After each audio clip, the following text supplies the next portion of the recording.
저는 원주교구 배은하 타데오 신부입니다.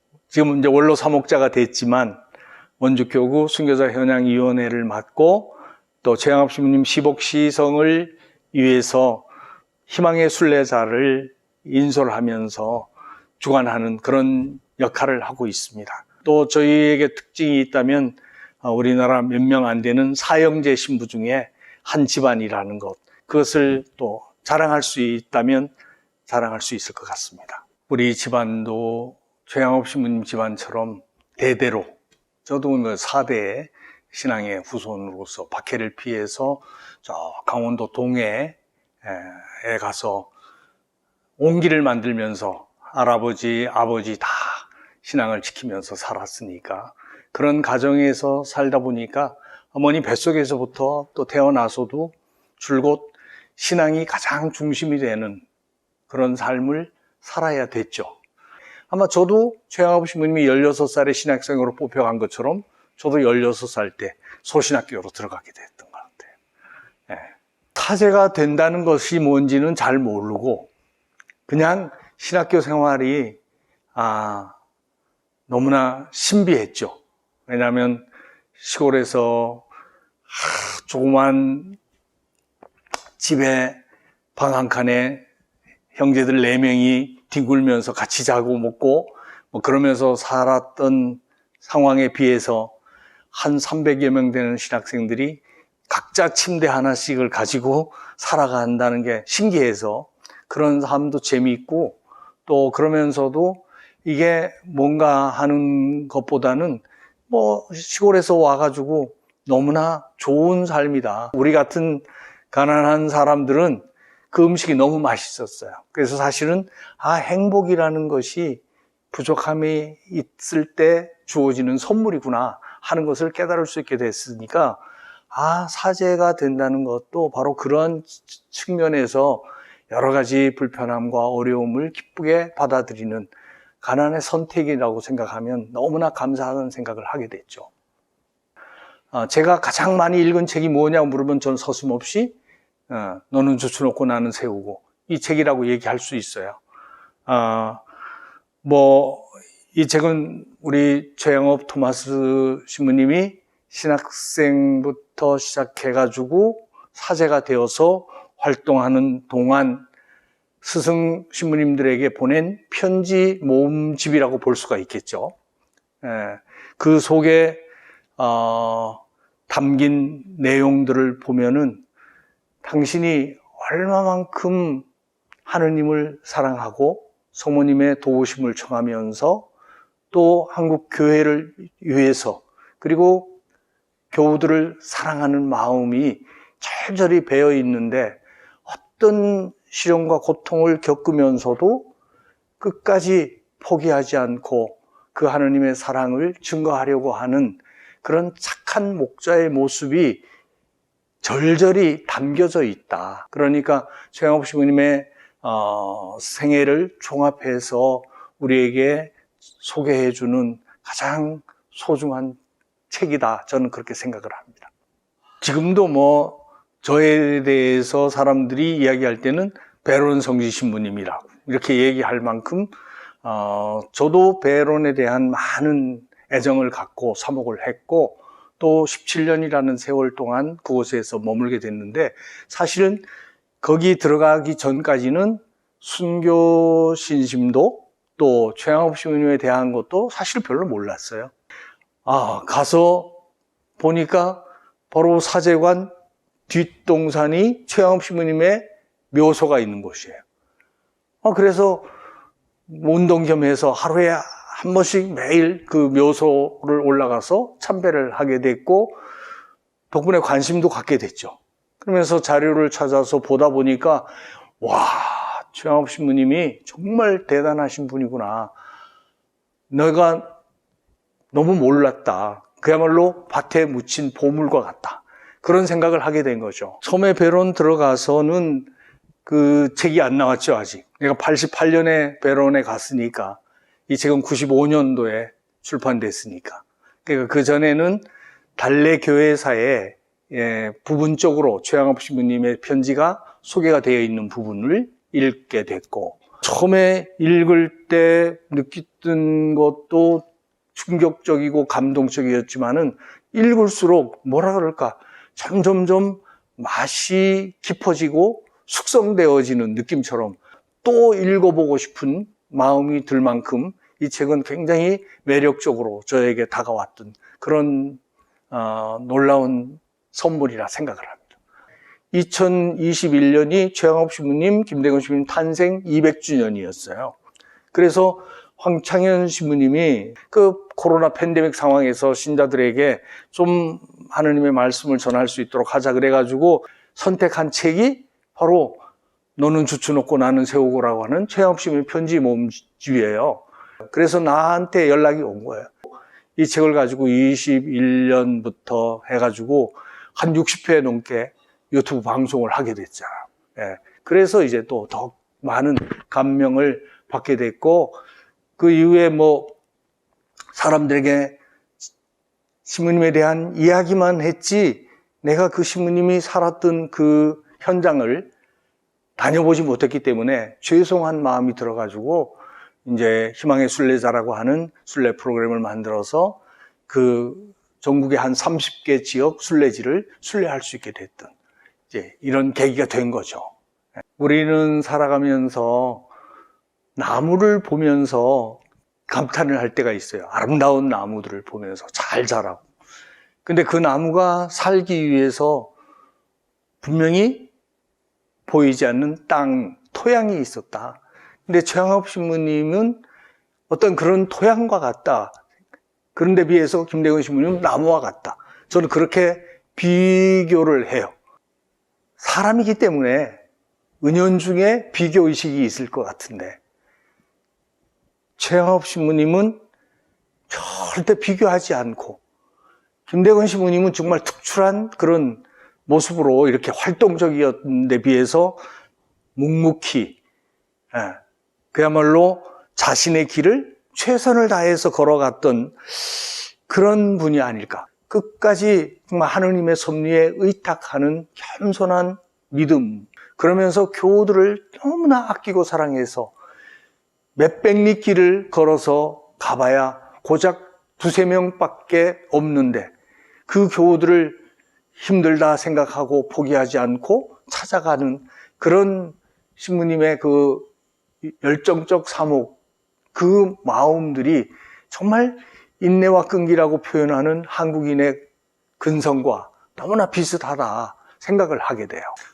전국 그때 이제 5개도라고 얘기를 했지만은 실제로 황해도까지 포함해가지고 보면은 더 많은 지역을 최양업 신부님이 사목하면서 찾아다녔는데, 그 중에서 최양업 신부님과 관계되는 그런 지역들을 한 30곳을 선정한 거예요. 어느 곳이든 감동적이지 않은 곳이 하나도 없고, 가보면 야, 이런 산속에 교우들이 살았나? 그리고 이런 데를 찾아왔단 말이야? 이렇게 느낄 수 있는 곳이 참 많아요. 해마다 7천리를 걸어 다니셨다고 당신이 표현하고 있는데, 그래서 찾아다닌 교우촌의 숫자가 127개라고 얘기를 하니까, 낮에는 사람들 눈을 피해서 산속으로 걷고, 밤이면 몰래 교우들을 집에 들어가가지고 성사를 주고 교리를 가르치고, 그리고 새벽녘에 미사를 드리고, 날 밝기 전에 그 집을 빠져나와야 됐어요. 왜? 날 밝고 사람들 눈에 띄면 또 이 교우촌이 박해를 받으니까. 그 중에서도 제일 이제 험난하고 힘든 곳을 꼽으라 그럴 것 같으면은, 이제 최양업 신부님 편지 속에 알프스라는 이야기가 나와요. 영남의 알프스라고 얘기하는 곳은 이제 울주군에 있는 그 중림굴, 최양업 신부님 마지막 편지를 쓴 곳이기도 한데, 그건 산으로 지금도 걸어 올라가야 되니까 그런 곳에 굴 속에 숨어가지고 한 3개월 살았으니까 박해를 피해가지고 그런 곳에서 느끼는 것. 또 그 다음에 강원도도 알프스라고 부르는 곳이 있는데, 화천의 만산이라고 하는 지명이 편지 속에 나와요. 그런 지명. 그 다음에 이제 충청도의 알프스라고 또 부르는 데가 있는데, 그 충청도의 알프스는 보은 지역의 멍해목이라고, 보은과 상주 사이에 속리산 자락에 속하는 곳인데 멍해목이라고 하는 그런 성지가 있어요. 이제 그런 곳에 가보면 지금도 길이 다 좋지만 험난하다, 깊은 산속이다 생각되는데 최양업 신부님은 그런 곳에 어떻게 찾아다니면서 살 수 있었을까? 그래서 거기에 해당되는 지역에서 내용이 나오니까 그 편지를 그곳에서 읽으면 정말 감동이 배가 될 수밖에 없죠. 그 당시에 신부님이 사목을 하면서 만났던 사람들은, 찾았던 사람들은 누구였어요? 한 번의 성사를 보기 위해서 또 몇백 리 길을, 하루 이틀 길을 걸어서 신부님을 만나고자 찾아오고 있었거든요. 그러면서 오는 길에 여러 가지 봉변도 당하고 어려움을 겪지만 포기하지 않고 그 성사를 보면서 자신도 구원받고 싶고자 하는 그런 갈망을 가지고 있었다는 것을 보면서 우리들은 이 편지 속에서 그 당시 선조들, 우리의 선조들이고 그 신앙인들이 한 인간으로서 이 신앙을 어떤 식으로 살아왔는지를 보고 배울 수 있었으면 훨씬 더 좋겠다. 그런 생각을 저는 하게 돼요. 예수님은 3년 공생활 하시면서 여우도 굴이 있고 제비도 새끼 두는 둥지가 있지만 사람의 아들은 머리 둘 곳조차 없다 얘기하실 만큼 당신이 어느 곳에 안주하고 살지 않았어요. 사실은. 그렇기 때문에 최양업 신부님은 예수님을 가장 많이 닮은 사람이다. 왜? 어느 한 곳에 안주하고 사는 게 아니라 평생을 12년 동안을 신자들을 계속 찾아다니면서 사목하셨기 때문에 제일 어려운 유혹이 뭐예요? 버리는 거예요. 떠나는 거예요. 근데 그 최양업 신부님 편지 속에 보면 이런 이야기가 나와요. 신자들은 거의 다 외교인들이 경작할 수 없는 험악한 산속에서 외교인들과 떨어져 살고 있습니다. 모든 것을 버리고 죄악과 세속의 모든 관계를 끊고 산으로 들어가 담배와 조를 심으며 살아갑니다. 최양업 신부님이 비교해 놓은 거예요. 어떤 사람들이 신앙인으로서 제대로 살 수 있는가를. 그러니까 지금도 우리에게는 마찬가지죠. 예수님이 두 주인을 섬길 수 없다. 재물이냐 하느님이냐 분명히 말씀하셨잖아요. 근데 지금도 가장 큰 유혹이 돈이에요. 그것이 가장 중요해서 하느님이 중요하지 않아진다는 얘기죠. 그러니까 하느님을 하느님 자리에 다시 모셔놓을 수 있는 신앙을 우리가 찾아야지 순교의 신앙을 논할 수가 있어요. 근데 그렇지 못하면 순교신앙은 그냥 하나의 이야기거리밖에 안 돼요.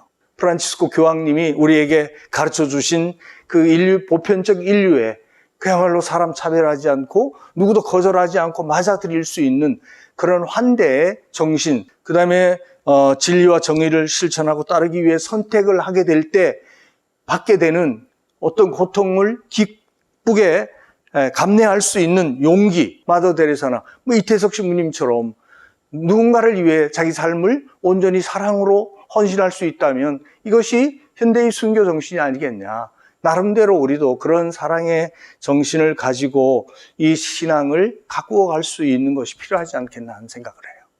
이게 17번째 편지이고 몇 년도에 쓴 거냐면 1859년 10월에 썼거든요.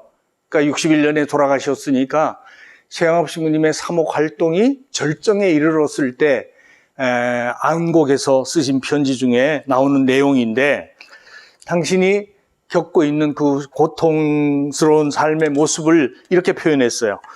우리는 한밤중에 매서운 추위를 피하기 위해 유숙했던 주막에서 쫓겨나 흠씬 두들겨 맞았고 의복은 찢겨져 반쯤 발가벗겨졌습니다. 강추위로 몸이 꽁꽁 얼어붙었고 눈이 많이 쌓여 무릎까지 푹푹 빠지고 능욕과 고통으로 몸과 마음이 기진맥진하였습니다. 그러나 캄캄한 밤중이라서 우리의 처참한 꼴을 감출 수 있음을 다행으로 여기고 비틀거리며 걸어가면서도 관가에서 풀려난 것만으로도 기뻐하였습니다. 하면서 여러 가지 실제 신자들의 겪은 신앙의 이야기를 들려주시고 계셔요. 이 대목 감동적이지 않아요? 신부님이 열의를 가지고 읽으시니까 그게 더 저는 이제 사실 이 편지 읽을 때마다 많은 부분에서 어떻게 그렇게 살 수 있었을까?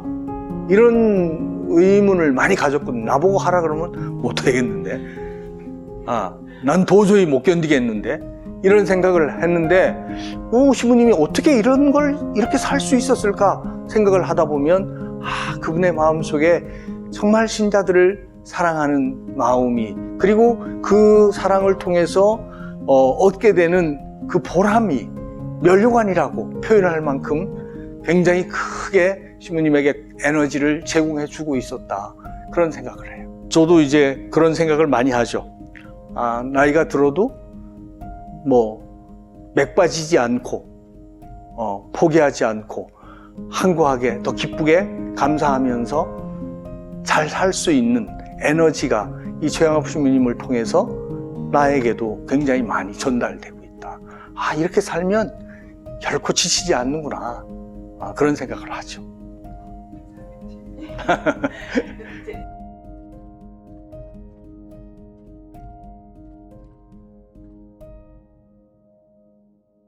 몇 번째세요? 첫 번째. 신부님 1번이세요? 그 신부로서는 1번이죠. 아, 형제가 우리 집 아들이 7인데 7 중에서 4명이 신부가 됐는데 그 4명 신부 중에서 첫 번째. 내가 신부 되고 이제 후에 동생들이 신학교를 들어오게 됐습니다. 좋은 모범이 되셨습니다. 좋은 모범이라기보다도 저게 먹고 살 길인가 보다 생각이 드네요. 감사합니다. 아유, 감사합니다. 수고했습니다.